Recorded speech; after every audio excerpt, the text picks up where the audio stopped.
নমস্কার। যাদের তুলা রাশি অথবা তুলা লগ্ন, তাদের উন্নতি সমৃদ্ধির সাথে সতর্কতার মেলবন্ধনে নির্মাণ বা তৈরি হতে চলেছে এই মাসটির রাশিফল। তাদের কোন দিকে উন্নতি, কোন বিষয়ে সতর্কতা, কিরকম যাবে মাসটি, কি করা উচিত, কি করা উচিত নয়, এই যে এই দিকটাই জানার জন্য অনুগ্রহপূর্বক থাকুন আমার সাথে, দেখুন অনুগ্রহপূর্বক আমার পুরো প্রোগ্রামটি।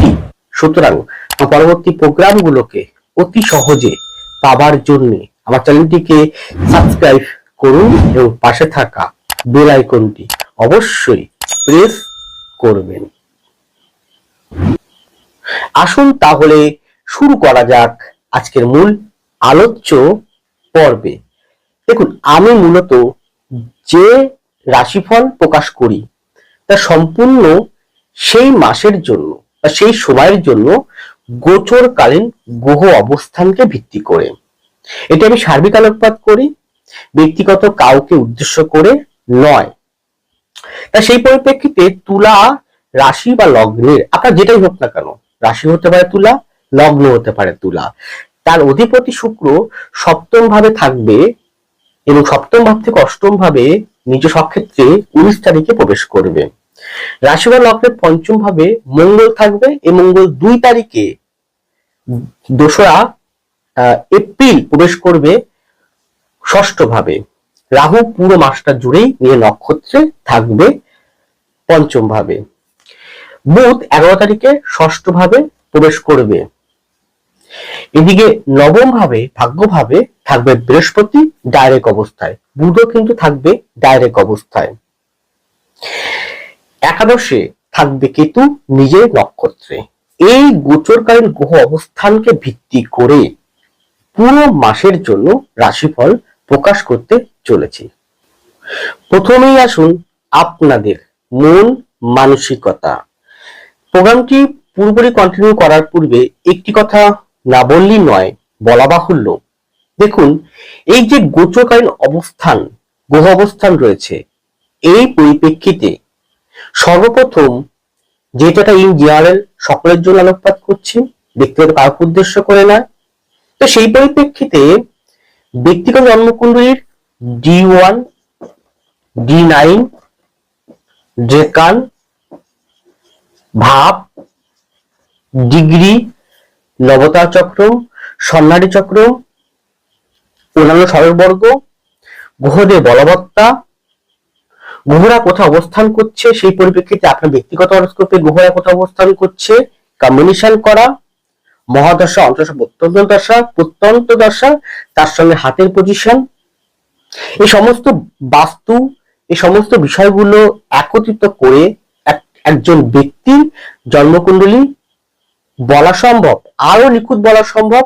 শুধু আপনার নয়, আপনার যেখানে বাস করছেন যে পরিবারে, সেই পরিবারের অন্যান্য মেম্বারদের হরোস্কোপের সাথেও আপনার কিন্তু কম্বাইন করাটা উচিত। অনেকগুলো জায়গা বিচার করে তবে কিন্তু একজন ব্যক্তির জন্মকুণ্ডলী সঠিক ফলাদেশটি প্রকাশ হয় বা প্রকাশিত হয় বা নির্ধারণ হয়। শুধু গোচরকে দেখে রাশিটা হচ্ছে তুলা, আমার এই ঘটনাগুলো মিলছে না, বা কেউ হয়তো মিলছে, কিন্তু কারো যদি মিলে যায় তাহলে ভাববে সেটা কাকতালীয়। কারণ এটা অ্যাকচুয়ালি নিয়ম নয়, আমাদের হরোস্কোপ দেখার নিয়ম অ্যাকচুয়ালি এটা নয়, রাশি দেখে বিচার করার নিয়ম নয়। প্রথম সুদর্শন চক্র দেখে বিচার করতে হয়, অনেকগুলো যে একটু আগে যে নিয়মটা বললাম সেগুলো দেখে বিচার করতে হয়, হাত দেখে বিচার করতে, অনেকগুলো জায়গা আছে, অনেক প্যারামিটার আছে, দেখে বিচার করতে হয়। সেই জায়গাগুলো যদি ঠিকঠাক ভাবে বিচার না করা হয় তাহলে একটা ব্যক্তির নিখুঁত কোনো ফলাদেশ বলা সম্ভব নয়। আর এই প্রোগ্রামটি হচ্ছে এই মাসের জন্য আপনি কি করবেন কি করবেন না, একটা দিক। আপনি এই রাস্তা দিয়ে, ধরুন এক রাস্তা, এই একটা রাস্তা, আপনি এই রাস্তায় যাবেন, এই রাস্তায় যাবেন না, এইটা শুধু আপনাকে বলে দেওয়া, বাকি কর্ম আপনাকেই করতে হবে। আপনি বাড়ি বসে থাকবেন, একজন জ্যোতিষী বলেছেন এইটা এইগুলো হবে, সেটা ভেবে আপনি বসে থাকবেন, তা তো নয়। কর্ম আপনাকে করে যেতে হবে। কর্ম করার পথে একজন ব্যক্তির গাইডেন্স বা পরামর্শ নিয়ে আপনাকে প্রতি মুহূর্তেই চলতে হবে। সে সেটাই হচ্ছে একদম জ্যোতিষিক কাজ, যেটা আমি প্রতি মুহূর্তেই সেই 2020 সাল থেকে করে আসছি, এখনো করছি, ভবিষ্যতেও করব। আমি আমার কাজ করে যাব। যাই হোক, এখানে দেখুন তুলার অধিপতি সপ্তম ভাবে আছে, বেশ ভালো কিন্তু পজিশন আছে, ডাইরেক্ট দৃষ্টি করছে বলবত্তা সহকারে। আপনার মধ্যে লাভ, রোমান্স, আপনার মধ্যে একটা রোমান্টিসিজম পাবেন আপনি। অষ্টমে গেলেও সেটা আরো পাবেন। ভাগ্যস্থান বৃহস্পতি আছে, পড়াশোনা ভিত্তিক ছেলেমেয়েরা, উচ্চশিক্ষার্থী ছেলেমেয়েরা, তাদের ক্ষেত্রে বেশ ভালো ফল পাবে তারা, তাদের মানসিকতা অত্যন্ত ভালো হবে। কিন্তু এখানে যেহেতু আপনার বুধ এখানে একাদশ প্রতি, একাদশ মানে হচ্ছে তুলা সাপেক্ষে একাদশ হচ্ছে বাধক জায়গা, বাধক। সে একাদশ প্রতীককে রবি, সে ষষ্ঠ ভাবে আছে, রিপু জায়গা আছে, পরে ঢুকবে সপ্তম ভাবে, 14 তারিখে 14ই এপ্রিল ঢুকবে। তাহলে বাধক স্থানে কি আছে? কেতু আছে। এখানে বুধ আপনার দ্বাদশপতি ও নবমপতি রাহুযুক্ত অবস্থা থাকবে 11 তারিখ, তারপর ঢুকবে আপনার কোথায় না ষষ্ঠ ভাবে। তো এখানে ষষ্ঠ ঢুকলে কিন্তু ভাববেন যে বুধ ঢুকছে নিচ হচ্ছে, তা নয়। বুধ আর বৃহস্পতির মধ্যে ক্ষেত্র বিনিময় আছে, নিজ ভঙ্গ হয়ে যাচ্ছে। নিচ শুধু বুধ আপনার মিনে ঢুকলো আর নিচ হয়ে থাকতে নয়, দেখতে হবে নিজ ভঙ্গ হচ্ছে কিনা। হ্যাঁ, নিজ ভঙ্গ হতে কয়েকদিন সময় ঢুকে, সঙ্গে সঙ্গে নিজ ভঙ্গ হয় না। বুধ ঢুকবে 11 তারিখে, 11 তারিখে ঢুকে কিন্তু নিজ ভঙ্গ হবে না, তার জন্য আরো কয়েকটা দিন আপনাকে অপেক্ষা করতে হবে, তাহলে নিজ ভঙ্গ হয়ে যাবে। গেল।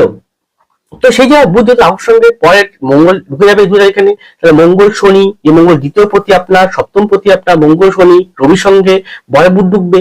তো সুখানে যেটা আপনাকে মেনে চলতে পুরো মাসটা জুড়ে, সেটা হচ্ছে আপনার বক্তৃতা, আপনার বলা, আপনার কথা বলা, টকিং করা, এই জায়গাটাকে আপনাকে ভীষণ ভাবে কেয়ারফুলি যত্নবান থাকতে হবে পুরো মাসটা জুড়ে।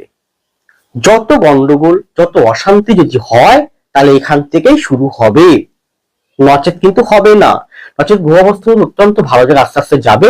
হ্যাঁ, যেহেতু গ্রহগুলো একদিকে সব মুভমেন্ট রয়েছে, তো সেখানে দাঁড়িয়ে প্রতিবন্ধকতা, অশান্তি, বাধা, বিঘ্ন আসবে, এটা প্রকৃতির নিয়ম, সেটাকে নিয়ে চলতে হবে। এবং কি হবে, আপনি না এতটা কর্মব্যস্ত, এতটা দায়িত্ববান হয়ে পড়বেন এই মাসটিতে, যে আপনি নিজের প্রতি নিজের সময় দিতে পারবেন না, রেস্ট পাবেন না, বিশ্রাম করার সময় পাবেন না, সেটা পাবে বেরোয় গেছে অলরেডি। কিন্তু এই কথাবার্তার জায়গাটা কিন্তু ভীষণভাবে সাবধান। রাগ ক্রোধের জায়গাটাও, এমনি তুলা মানুষরা রাগ খুব একটা করে, আমি দেখেছি যে আমি 10টা ছক দেখি, তোমার 10টা যে তুলা দেখি আমি, রাশি হোক লগ্ন হোক, তা হট করে রেগে যায় না, রাগের প্রতি একটা ব্যালেন্স করতে পারে। কিন্তু এই সময় রাগের প্রতি ব্যালেন্স রাখতে পারবে না, ডিসব্যালেন্স হয়ে যাবে। কারণ দ্বিতীয় ও সপ্তমত্ব হচ্ছে মঙ্গল মারুক, সে শনির সঙ্গে যুক্ত, শনি মঙ্গল যুক্ত হবে। একে ভাববেন আপনার বলে দেবে যে বীর্যোগ হচ্ছে, এই দোষ হচ্ছে, ওই দোষ হচ্ছে, ওই যোগ ফোক আমি বলবো না, কারণ দুটো গ্রহের কিন্তু ক্যারেক্টারিস্টিক 2 রকম এবং তাদের গুণগত বৈশিষ্ট্য 2 রকম, তার ফলে সেটা হয়, তাই না? তো সেই জায়গাটার জন্য আপনার হঠকারী রাগ, হঠকারী সিদ্ধান্ত জায়গা এবং কথাবার্তা, ইগো, এইগুলোকে ত্যাগ করে যদি করতে পারেন, তাহলে মাসটি কিন্তু আপনি অত্যন্ত ভালো শিক্ষাগত, প্রতিভাগত, গুণগত মান থেকে শ্রীবৃদ্ধিগত, সমৃদ্ধিগত, এগিয়ে যাওয়াগত, এবং কি প্রচুর ভ্রমণ পাবেন এই মাসটিতে। প্রায় ভ্রমণ করতে যাওয়া বা ট্যুরে কোথাও যাওয়া, যে ট্যুর বলতে ট্যুরও হতে পারে বা কোনো কাজের সূত্রে কোথাও যেতে হতে পারে, একের সাথে অন্য স্থানে দূরে যাওয়া, মানে অনেকটাই দূরে যাওয়া, সেগুলো আপনাকে দেবে এই মাসটিতে। তথাপি আপনার এই যে বিষয়গুলো বললাম, এগুলো একটু সতর্কতার সহিত চলতে পারেন, তাহলে মাসটি আপনাকে খুব একটা কাবু করতে পারবে না। এটা যাতে ইন জেনারেল বলছি, সকল উদ্দেশ্যে বলছি, আপনাকে উদ্দেশ্য করে বলিনি। তা আমি জানি না আপনার হরোস্কোপের কিরকম পজিশন রয়েছে, সেটা বিচার করা, সেটাকে গাইডেন্স রাখা। বা একজন ধরুন আমরা একজন ডক্টরে যাই, ডাক্তার কি বলেন যে আপনি একবার গেলেন, তো বলে 1 মাস পরে 2 মাস পরে একবার আসবেন, আরেকবার চেক আপটা করেই যাবেন, তাই তো? ঠিক তেমন আপনি একবার জ্যোতিষীকে দেখালেন আর দেখালেন না, তাহলে তার মধ্যে তো অনেক পরিবর্তন হয় না, গ্রহ অবস্থার পরিবর্তন হয়, ডিগ্রিগত পরিবর্তন, নক্ষত্র পরিবর্তন হয়, হাতের পজিশন পরিবর্তন হয়ে যায়। সেইগুলো আপনি যদি না জানেন, ডাক্তার তো বলেই যে মাঝে মাঝে 1 মাস 2 মাস পর পর বা 3 মাস পর পর 6 মাস পর পর একবার চেক আপ করে যাবেন, যাতে শরীরে কোনো প্রবলেম আসছে কিনা, ঠিক ব্যালেন্স রাখার জন্য। ঠিক তেমন আমাদের উচিত জ্যোতিষ শাস্ত্রের বা জ্যোতিষীর কাছে গিয়ে একটা গাইড, শুধু ভাগ্য কি রেমেডি করবেন কি করবেন সেটা পরের ব্যাপার, রেমেডি করতেই হয় এমন কথা নেই, কিন্তু রেমেডি করতেই হবে এমন কথা নেই।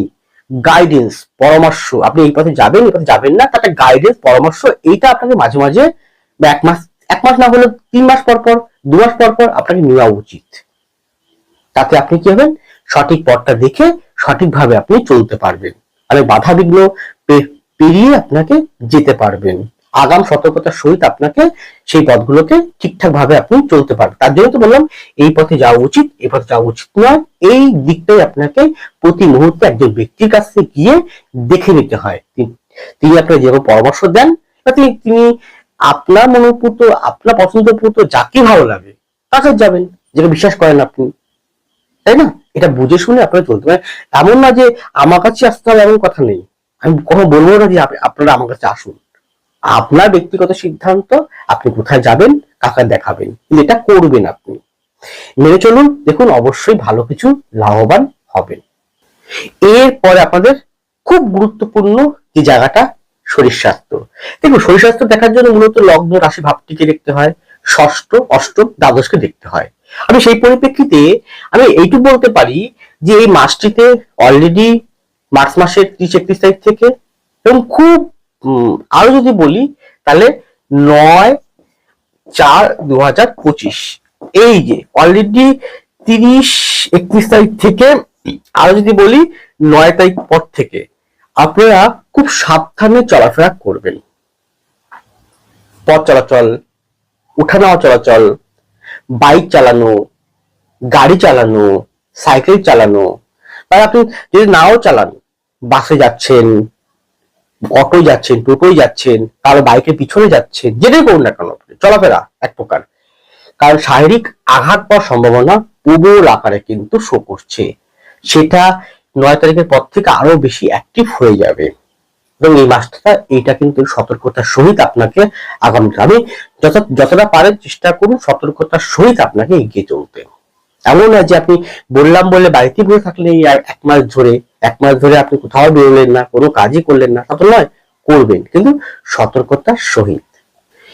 এরপরে শরীর স্বাস্থ্যের ক্ষেত্রে বলতে পারি আপনার পেট সংক্রান্ত জায়গা, লিভার সংক্রান্ত জায়গা, কোষ্ঠকাঠিন্য সংক্রান্ত জায়গা, প্যানক্রিয়াস সংক্রান্ত জায়গা, হজম সংক্রান্ত জায়গা ভীষণভাবে কেয়ারফুলি যত্নবান থাকবেন। আর যদি মনে হয় অবশ্যই আপনারা দেরি না করে গো টু ডক্টর। এরপরে আপনাদের সাংসারিক বা বৈবাহিক জীবন, এই জায়গাটা একটা গুড বা সুন্দর একটা বার্তা দিচ্ছি, খুশির বার্তা, যা অনেকেই আশা করছেন, চাইছেন অন্তর্প্রাণে, তাদের জন্য সেটা হচ্ছে বিবাহ। দেখুন লগ্নপতি সপ্তম ভাবে আছে, খুব ভালো, নবমপতি নবমে বৃহস্পতি আছে, অত্যন্ত ভালো, শনি গতিশীল হচ্ছেন, সপ্তমপতি শনির সঙ্গে যুক্ত, চতুর্থ পঞ্চমপতির সঙ্গে, তো বিবাহের শনি শুক্র ডাইরেক্ট দৃষ্টি করছে, পড়াশোনা ঢুকবে, তো বিবাহের জন্য 17 তারিখ পর্যন্ত ফুল ফেজে, এবং পুরো মাসটা জুড়েই ফুল ফেজে কিন্তু বিবাহ হওয়ার সম্ভাবনা। এই একটা জায়গায় বলো সম্ভাবনা, কারণ জন্ম মৃত্যু বিবাহ 3 ঈশ্বরের হাতে, কেউ বলতে পারে না, আমরা সম্ভাব্য বলতে পারি। সম্ভাবনা কিন্তু প্রবল আকারে হচ্ছে, কিন্তু একাদশে যেহেতু কেতু আছে, বাধক স্থানে কেতু বসে আছে, নিজে নক্ষত্রে, বাধা আসতে পারে। বিবাহ তাদের ক্ষেত্রে বাধা আসবে যাদের বিবাহের জন্য 1, 3, 7, 9, 11 এর কম্বিনেশন সঠিকভাবে নেই, বা গোচর সাপেক্ষে ব্যক্তিগত হরস্কোপের সঠিক কম্বিনেশন নেই। বিবাহের জন্য যে শুক্রকে, বৃহস্পতিকে, মঙ্গলকে, চন্দ্রকে দেখতে হয়, সর্বোপরি শনিকে দেখতে, সেটা যদি ভালো না থাকে তাহলে সেক্ষেত্রে কিন্তু বিবাহ ক্ষেত্রে বাধা আসবে। কিন্তু তথাপি বলতে ইন জেনারেল সার্বিক বলতে পারি বিবাহ জায়গায় কিন্তু যারা অনেক দিন ধরে চেষ্টা করছে বিবাহ একটা হঠাৎ বিবাহে একটা ফাইনাল কথাবার্তা হয়ে যাবে, বিবাহ ঠিক হয়ে যাবে, হঠাৎ ফাইনাল কথাবার্তা হওয়া, বিবাহ ঠিক হয়ে যাওয়া, এটা এপ্রিল মাস ধরেই, এপ্রিল মাস জুড়েই কিন্তু এটা হওয়ার সম্ভাবনা প্রবলভাবে কিন্তু রয়েছে। তাই যারা নতুন বিবাহ করবেন বা বিবাহ করেছিলেন আরেকটা বিবাহ করবেন, প্রত্যেকের জন্য কিন্তু অবশ্যই একটা খুশি বা সুখের বা সুন্দর একটা আনন্দের বার্তা প্রেরণ করলাম। যার যার হরস্কোপ, শেষ কথা বলবে কি, যার যার হরস্কোপ। এরপরে কথা হচ্ছে, যেহেতু ফোর্থ প্রতি শনি, যেহেতু ফিফথ প্রতি শনি রয়েছে কোথায়, ষষ্ঠ ভাবে, এবং সে কম্বাস অবস্থায় রয়েছে এবং দগ্ধ অবস্থায়, 16 তারিখের পর সে দগ্ধ কেটে যাবে, মঙ্গলে প্রবেশ করে যাবে, শনি মঙ্গল যুক্ত অবস্থা থাকবে, মঙ্গল আপনার সপ্তম দ্বিতীয় মারকপতি, হ্যাঁ মারকপতি। তো সেখানে দাঁড়িয়ে আপনার, আমি একটু আগে একটা কথা বলেছিলাম প্রথমেই, যে কথাবার্তা, বক্তৃতা, বাক, এইটা এইটাই হচ্ছে মেইন প্রবলেম হয়ে দাঁড়াবে আপনার পরিবারে। মানে আপনি পরিবারে হয়তো কথাবার্তার জন্য এমন কোনো অশান্তি, এমন কোনো সমস্যা, এমন কোনো ক্রিটিক্যাল সমস্যায় পড়তে পারেন যে আপনাকে বাধ্য করে বাড়িতে থাকতে আর পারলেন না। এটা একটা কারণ। আরেকটা, যে কোনো সূত্রে, যে কোনো বিষয় হেতু আপনি বাড়িতে খুব একটা সময় দিতে পারবেন না, বেশিরভাগ সময়টা আপনার ছুটতে হবে এখানে ওখানে এখানে ওখানে, যে কোনো বিষয়ে, সেটা আপনার চাকরি হতে পারে, সেটা আপনার ব্যবসা হতে পারে, সেটা আপনার বর্তমান সমাজে রাজনীতি করছে, জনসংযোগ করছে, তাদের ক্ষেত্রে হতে পারে, যে কোনো বিষয়ের ক্ষেত্রে এই মাসটা আপনি বেশি বাইরে থাকতে পারবেন না, আপনার বেশি করে ছোটাবে, রেস্ট পাবে। শুধু দেখা গেল রাত্রেবেলা শুধু ঘুমানোর সময়টাই শুধু বাড়িতে থাকছেন, বাকি সময়টা আপনি বাড়িতে বেশিরভাগ সময়টা বাইরেই কাটাচ্ছেন, সেটা কিন্তু ঘটে যাবে। যাক, পরিবারের শান্তি রাখার জন্য কিন্তু আপনার কথাবার্তার জায়গাটায় সাবধান, সেটার জন্য শুধু স্বামী স্ত্রীর মধ্যে নয়, পরিবারের অন্যান্য মেম্বারদের মধ্যেও কিন্তু হওয়ার সম্ভাবনা রয়েছে। গেল। এবারে 16 তারিখের পরে যদি আপনাদের কোনো, আগে হলে অনেকটা ভালোভাবে মানছি, তবে পুরো মাসটা জুড়েই আপনাকে থাকতে হবে সতর্কতা, যে জমি জমা সংক্রান্ত, ঘর বাড়ি সংক্রান্ত, প্রপার্টি সংক্রান্ত বিষয়ে যদি কোনো চুক্তি স্বাক্ষর করেন, যদি কোনো আইনি সমস্যা থাকে, যদি কোনো গন্ডগোল হয়ে যায়, তাহলে কিন্তু সেখান থেকে বের হওয়ার রাস্তাটা কিন্তু যে কোনো ব্যক্তির কাছে পরামর্শ নিয়ে আপনাকে চলতে হবে। এই জায়গাটা কিন্তু একটু সাবধান। কোনো চুক্তি স্বাক্ষর করা, কোনো ফাইনালাইজ করা, কোন রকম মীমাংসা জায়গা আসা, মীমাংসা জায়গা আসতেই পারে, মীমাংসা বা কোন রকম ভাবে মিটে যাওয়া, সেটা আপনি শান্ত মাথায় করবেন, উত্তেজিত হয়ে নয়, কথাবার্তাগুলোকে রাগ ভাবে বা কথাবার্তাগুলোকে খুব টকিং স্পষ্ট এবং কর্কশতা ভাবে কিন্তু নয়, শান্ত হয়ে বুদ্ধিমত্তার সহিত জায়গাগুলোকে আপনাকে করতে হবে। কারণ এই জমি জমা ঘর বাড়ি সংক্রান্ত রিলেটেড বিষয়ে কিন্তু গন্ডগোল বা অশান্তির একটা, যা যা ভবিষ্যৎ হওয়ার সাথে সেই মুহূর্তে কিছু করলো না, হয়তো এই মাসটা সেটা হলো ইম্প্যাক্ট পড়লো না, কিন্তু এই ইম্প্যাক্টটা ভবিষ্যতে গিয়ে আপনি কিন্তু পাবেন। তাই আগাম সতর্কতা আপনাকে করলাম। সন্তান জায়গাটা একটু ভালো, সন্তান জায়গাটা দুশ্চিন্তা থাকবে, কারণ দুশ্চিন্তা, যে রাহু যেহেতু পঞ্চম ভাবে আছে, সন্তানকে ভুল পথে, ভুল ধর্মে, ভুল বিপথে, রাহুর কাজই হচ্ছে ভুল পথে, ভুল ট্র্যাকে নিয়ে যাওয়া, সেটা কিন্তু ঘটাতে পারে। বা সন্তান এমন, এটাও হতে পারে যদি হরস্কোপে অত্যন্ত ভালো থাকে, বর্তমান সময় সাপেক্ষে, গোচরের সময় সাপেক্ষে বেশ ভালো ব্যালেন্স আছে, মহাদেব অন্তত প্রত্যাশা খুব ভালো চলছে, তাহলে সন্তানের বিবাহ হতে পারে, সন্তান পড়াশোনার শ্রীবৃদ্ধি, সন্তান হঠাৎ কোনো কিছু পেয়ে যাওয়া, সন্তানের উন্নতি হওয়া, বাড়ি থেকে উন্নত থাকা, সেটা কর্মসূত্রে হতে পারে, চাকরি সূত্রে হতে পারে, বিবাহ সূত্রে হতে পারে, সেটা কিন্তু হবে। বা কোন রকম ভাবে কোনো কিছুতে ঢুকে পড়া, জয়েন করা, এরকম, মানে এক প্রকার বলবো রাহু কি করবে, কোনো একটা হঠাৎ পরিবর্তন সন্তানের জীবনে কিন্তু দিয়ে দেবে। কিন্তু এটাও শো করছে যে 11 তারিখ পর্যন্ত সন্তান ভুল পথে না যায়, ভুল সঙ্গ থেকে দুষ্ট না থাকে, সেটা খেয়াল রাখতে হবে।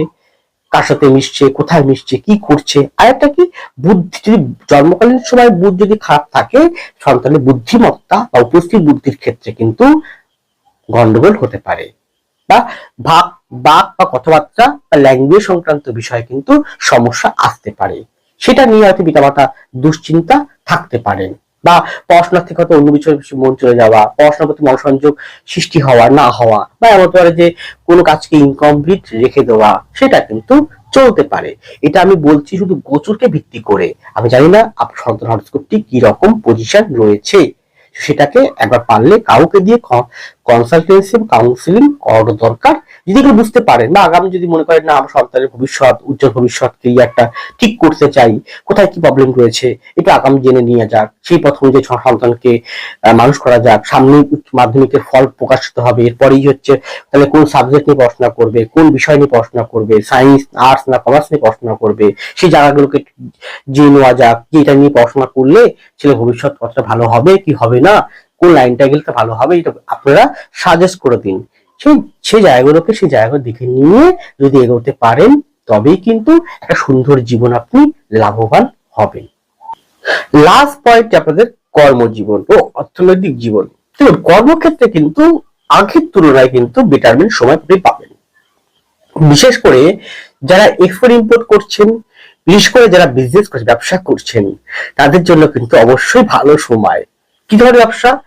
যে কোনো বালি সিমেন্ট বিল্ডার্স বা যে কোনো প্রকার বড় বিল্ডিং সংক্রান্ত, যে কোনো আর্ট ওরিয়েন্টেড সংক্রান্ত, ছবি আঁকা, গান বাজনা, অভিনয়, beautician, beauty parlour, beauty product বা স্পা, বা এমন কোনো যোগাসন, যোগ ব্যায়াম, অত্যাধুনিক রকম কোনো সেলুন, বিউটি রিলেটেড, শৌখিনত্ব, মেকআপ আর্টিস্ট, মেকআপ বিষয়ে এই সংক্রান্ত জায়গায় বেশ ভালো ডেভেলপমেন্ট দেবে। মার্কেটিং সংক্রান্ত ক্ষেত্রে উন্নতির একটা বাতাবরণ দেবে। ব্যাংকিং সংক্রান্ত জায়গাও কিন্তু বেশ ভালো দেবে। এছাড়া বলতে পারি যারা টিচিং সংক্রান্ত বিষয় রয়েছেন, টিচিং বলতেই টিচিং বা শিক্ষার মানে এটা নয় যে আপনি স্কুল কলেজে পড়াশোনা করালেন বা টিচার হলেন, তা কিন্তু নয়। আপনি হয়তো টিউশনি করছেন, আপনার হয়তো কোচিং সেন্টার আছে, আপনার হয়তো কোনো প্রতিষ্ঠান আছে, আপনি হয়তো কোনো গান বাজনা, অভিনয়, থিয়েটার, মেকআপ এই বিষয়ে আপনি টিচিং করাচ্ছেন, শিক্ষা দিচ্ছেন, নাচ শেখাচ্ছেন, আপনি হয়তো গান শেখাচ্ছেন। এরকম যে কোনো বিষয় টিচিং ক্ষেত্রেও কিন্তু উন্নতি আছে। বৈদেশিক সাথে কোনো সংযোগ আপনি পেতে পারেন, সম্ভাবনা আছে, কিন্তু সেক্ষেত্রে আপনার একাদশ, বুধ, শুক্র, রাহুর কম্বিনেশন, আপনার বৃহস্পতি, শনি কম্বিনেশন কেমন রয়েছে সেটা ভালো করে একবার দেখে নিতে হবে। এছাড়া বলতে হঠাৎ প্রাপ্তির যোগ রয়েছে। এছাড়াও হয়তো আপনি চাকরি করছেন, তো চাকরির সাথে সাথে প্যারালাল বা সমান্তরাল কোন রকম ব্যবসা শুরু করতে পারেন, বা আপনার হয়তো একটা ব্যবসা করছেন, আরেকটা ব্যবসা আপনি হাত দিলেন, বা আপনি হয়তো আরো হতে পারে আপনি হয়তো কলকাতা, শুধু কলকাতা ধরলাম, আপনি শুধু কলকাতার মধ্যেই আপনি ব্যবসা করছেন। এবার দেখা গেল এই মাসে সুযোগ আসলো, সেটা আপনি কলকাতা বাইরে গিয়ে কোথাও ব্যবসা করলেন, বা ব্যবসা সূত্রে হয়তো আপনাকে বাইরে কোথাও ছুটতে হবে, যেতে মানে আপনাকে এক প্রকার বলা যেতে পারে যে আপনাকে খুব ছোটাবে, আপনাকে দিয়ে আপনাকে কর্ম করাবে, আপনাকে দিয়ে দেখুন ছোটাবে, কর্ম করাবে, পরিশ্রম করাবে, সবই কিন্তু ভালো, কারণ এগুলো আপনার উন্নতির একটা সূচক, যা উন্নতি আপনাকে দেবে আপনাকে। এছাড়া যে কোনো প্রকার খাদ্য, খাবার, হোটেল, ফুড এন্ড ট্রাভেলস এই সংক্রান্ত জায়গা, যারা জনসংযোগ করছেন, যারা রাজনীতি করছেন, তাদের জন্য বেশ ভালো একটা ফল পেতে পারেন। যারা রাজনীতি করছেন বা জনসংযোগ করছেন, তাদের একটা জায়গায় বলবো, তারা কথাবার্তার জায়গাটা, রাগটাকে একটু কন্ট্রোল রাখুন, বাকিগুলো এমনি আপনাদের ভালো হবে। এই গোচরকারী বলছে, জানি না ব্যক্তিগত হরস্কোপে কিরকম পজিশন রয়েছে, সেটার সাথে ব্যক্তিগত হরস্কোপের সাথে গোচরের কম্বিনেশন করে সেই জায়গাটাকে ব্যালেন্স করতে বা দেখতে হয় কিরকম চলছে। গেল। এছাড়াও চাকরি ক্ষেত্রে শিক্ষা সংক্রান্ত জায়গা, যে প্রশাসন দপ্তর সংক্রান্ত জায়গা, আইটি সেক্টর সংক্রান্ত জায়গা, যে কোনো সফটওয়্যার ইঞ্জিনিয়ার, মেকানিক্যাল ইঞ্জিনিয়ার, চিকিৎসা সংক্রান্ত জায়গা, আয়ুর্বেদিক সংক্রান্ত জায়গা, আয়ুর্বেদিক বা পূর্ণ কোনো স্বাস্থ্য সংক্রান্ত জায়গা, মেডিসিন মেডিসিন সংক্রান্ত জায়গা, মেডিকেল রিপ্রেজেন্টেটিভ সংক্রান্ত জায়গা, ওষুধ সংক্রান্ত জায়গা, যে কোনো কনসালটেন্সি সংক্রান্ত জায়গা, যে কোনো মার্কেটিং সংক্রান্ত জায়গা, বেশ যে কোনো এলআইসি, জিআইসি এই সংক্রান্ত জায়গায় বেশ ভালো কিছু, বা বিদেশে যাওয়ার মতো, বিদেশে চাকরি পাওয়া, বিদেশে কোনো কর্মসূত্রে যাওয়া, সেই সংক্রান্ত জায়গায় বেশ ভালো ডেভেলপমেন্ট অবশ্যই দেবে। কিন্তু উন্নতি দিলেও সতর্কতা থাকতে হবে, এই কারণেই বাধা বিঘ্ন কিন্তু আসবে, প্রতিকূলতা আসবে, শত্রুতা আসবে, এবং সাফল্য পেতে গেলে আপনাকে 3 গুণ পরিশ্রম করাবে, কারণ সাফল্যের স্থানটায় কেতু নিজের নক্ষত্র নিয়ে রবির ঘরে বসে আছে। সুতরাং সেই জায়গাটা আপনাকে মেনে নিয়ে চলতে হবে, বা আপনাকে আরো পরিশ্রম করাবে। আপনি এক মুহূর্ত টাইম পাবেন না বিশ্রাম নেওয়ার, বেশিরভাগ সময়টা আপনাকে ছুটতে হবে কর্মসূত্রে বিভিন্ন জায়গায়। গেল। এছাড়াও করে যেমন লৌহ সংক্রান্ত জায়গা, ইস্পাত সংক্রান্ত জায়গা, লৌহ সংক্রান্ত জায়গা, কারখানা এই সংক্রান্ত জায়গা ডেভেলপমেন্ট, বা উচ্চ র্যাঙ্ক যুক্ত কোনো চাকরি, উচ্চ র্যাঙ্ক যুক্ত কোনো প্রশাসনিক কোনো বিভাগ, প্রশাসনিক দপ্তর সংক্রান্ত জায়গায় বেশ ভালো ডেভেলপমেন্ট কিন্তু আছে। কিন্তু অত্যন্ত চাপ, বিতর্ক, বিবাদ, অশান্তি সেটাকে সঙ্গে নিয়েই আপনাকে উন্নতি জায়গায় যেতে হবে। আর কথা বলার জায়গাটা সাবধান, এটা কিন্তু আপনাকে সব ক্ষেত্রেই কিন্তু প্রযোজ্য। সুতরাং এবং অর্থনৈতিক জায়গাটা কিন্তু বেশ ভালো, বিগত দিনের তুলনায় অর্থনৈতিক জায়গাটার কিছুটা হলে উন্নতি, গ্রোথ আপনাকে দেবে, হঠাৎ প্রাপ্তিও ঘটাবে, যে কোনো ভাবেই হোক। সুতরাং ভয়ের কোনো কারণ নেই। যে জায়গাগুলোকে বললাম এই জায়গাগুলোকে একটু সংশোধন করে, আর পারলে ব্যক্তিগত জন্মকুণ্ডলী কাউকে দেখিয়ে বিচার করে আগাম সতর্কতার সহিত, আগাম একটা দিক নির্দেশক সহিত যদি আপনি চলতে পারেন, তবেই কিন্তু ভালো ফল পাবেন, নচেত কিন্তু আপনার সমস্যা হতে পারে চলার পথে ভুল দিশা হেতু। সুতরাং এটি ইন্ডিয়ারের ছোট্ট আলোকপাত, সকলের জন্য করলাম। ভালো থাকুন, সুস্থ থাকুন, এগিয়ে চলুন। নমস্কার, জয় মা তারা।